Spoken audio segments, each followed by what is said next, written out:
Welcome back to another episode. We got some rain.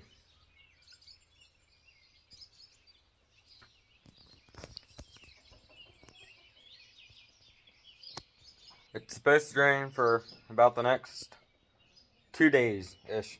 Showers today, but thunderstorms tomorrow and Saturday. This episode, I'm going to be going over what was wrong with the 350.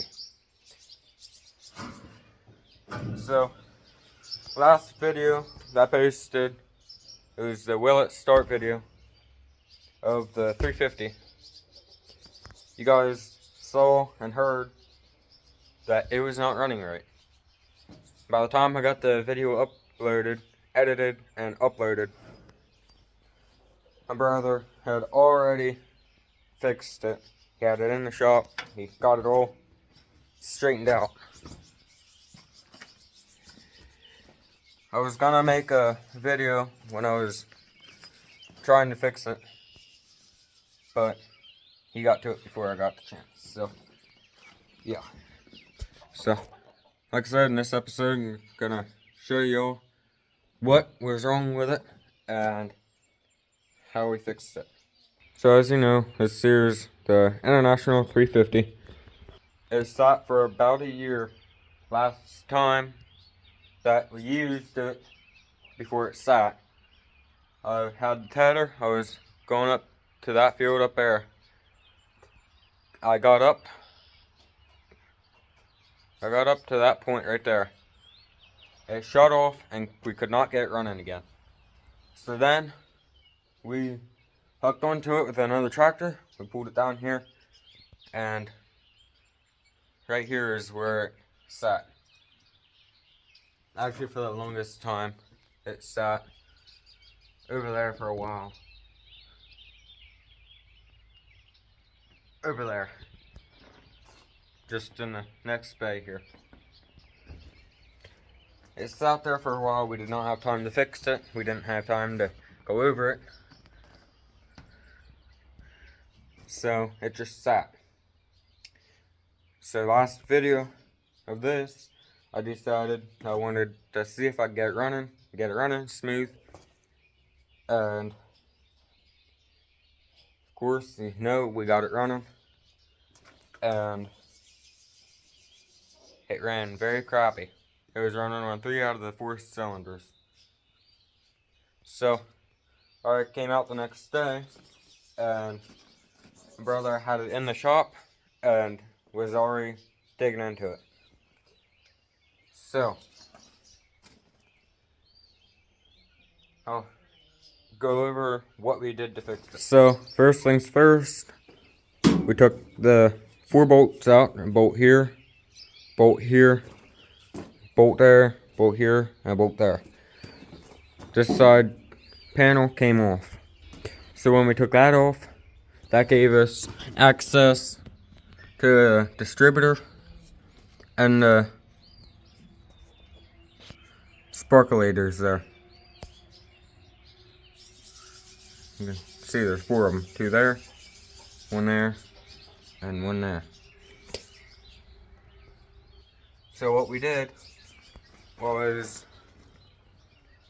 my brother took all the spark plugs out of it, took them over, cleaned them up, and put them back in. Still didn't run. It was running very rich. And still only running on 3 cylinders. So what he did is took them back out again, gapped them, they were good, come back in, well, still didn't run. So then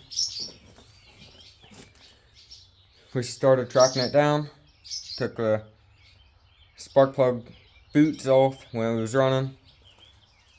We took them off, and it would, each one as we took off, it would run crappy till we got to the one that we took off, and it didn't change how it ran. It ran the same. So that then instantly told us that that is the one that was causing the issue. So I'm stuck with that one. We got a different spark plug wire. That didn't fix it. What was happening is the spark plug wire, when you click it on the top of the spark plug, it would not spark. But when you took it off that spark plug and just held it there was a big arc going back and forth, and then it would run perfect. So we knew there was either spark plug wire or the spark plug itself. But before we went on to all that, we took the spark plug out, got the compression tester, did a compression test, had roughly 67 pounds of compression, which is not good at all. So what we did was ignore that. We took the compression tester out,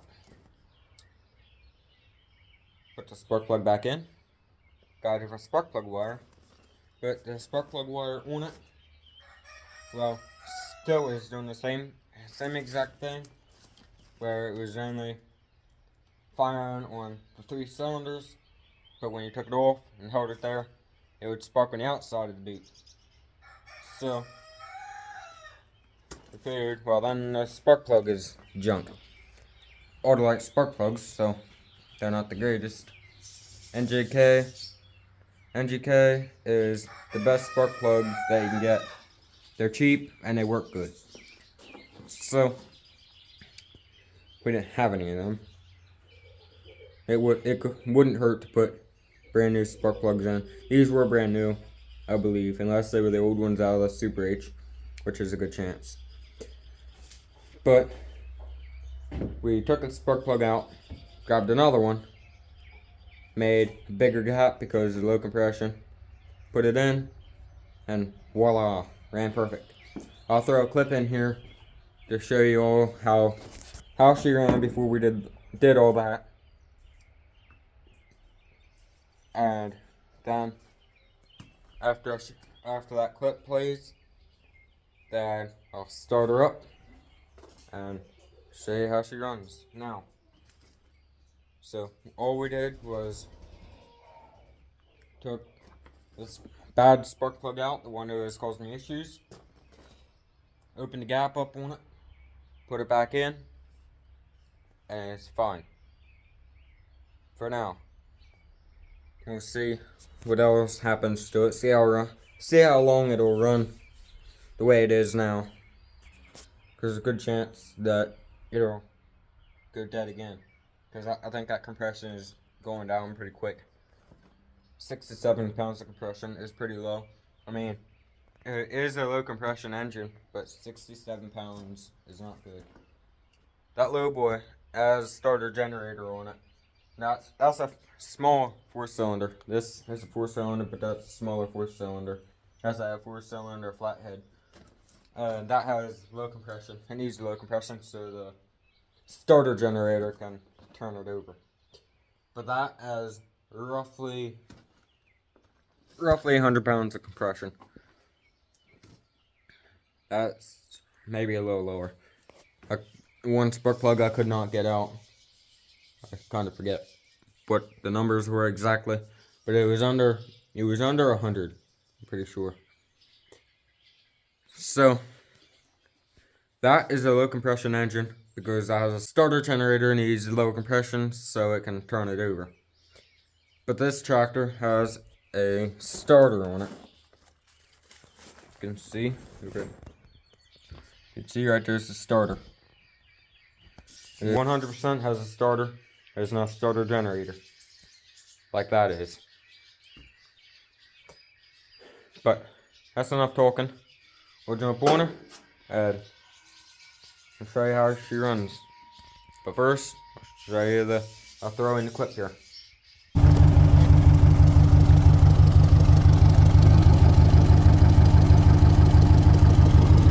It is missing. Alright.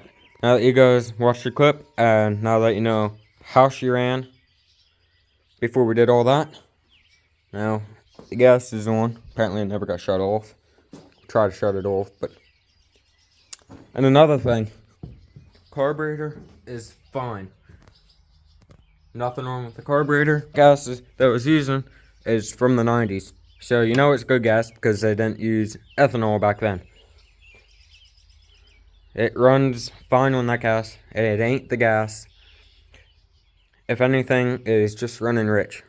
But that spark plug is what was causing an issue. I guess I gotta throw a battery in it.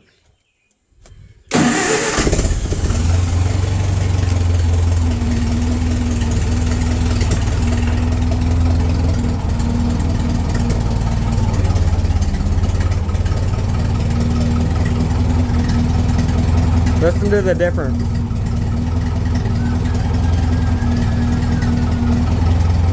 It went from this to how it's running now.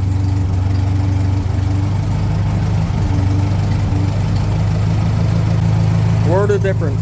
All we did was open the gap on that spark plug and it's running fine.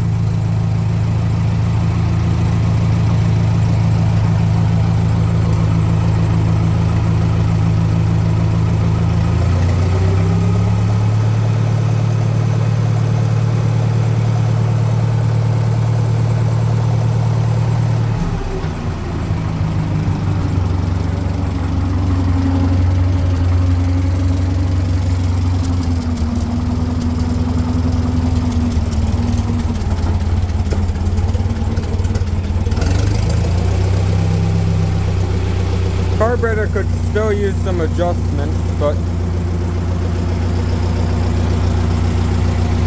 it's running a lot better than what it was.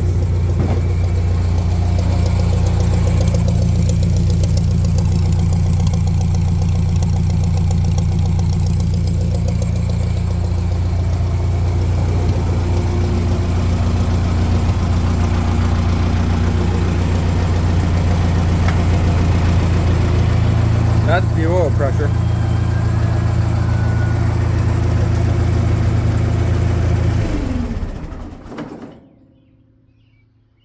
Has good oil pressure.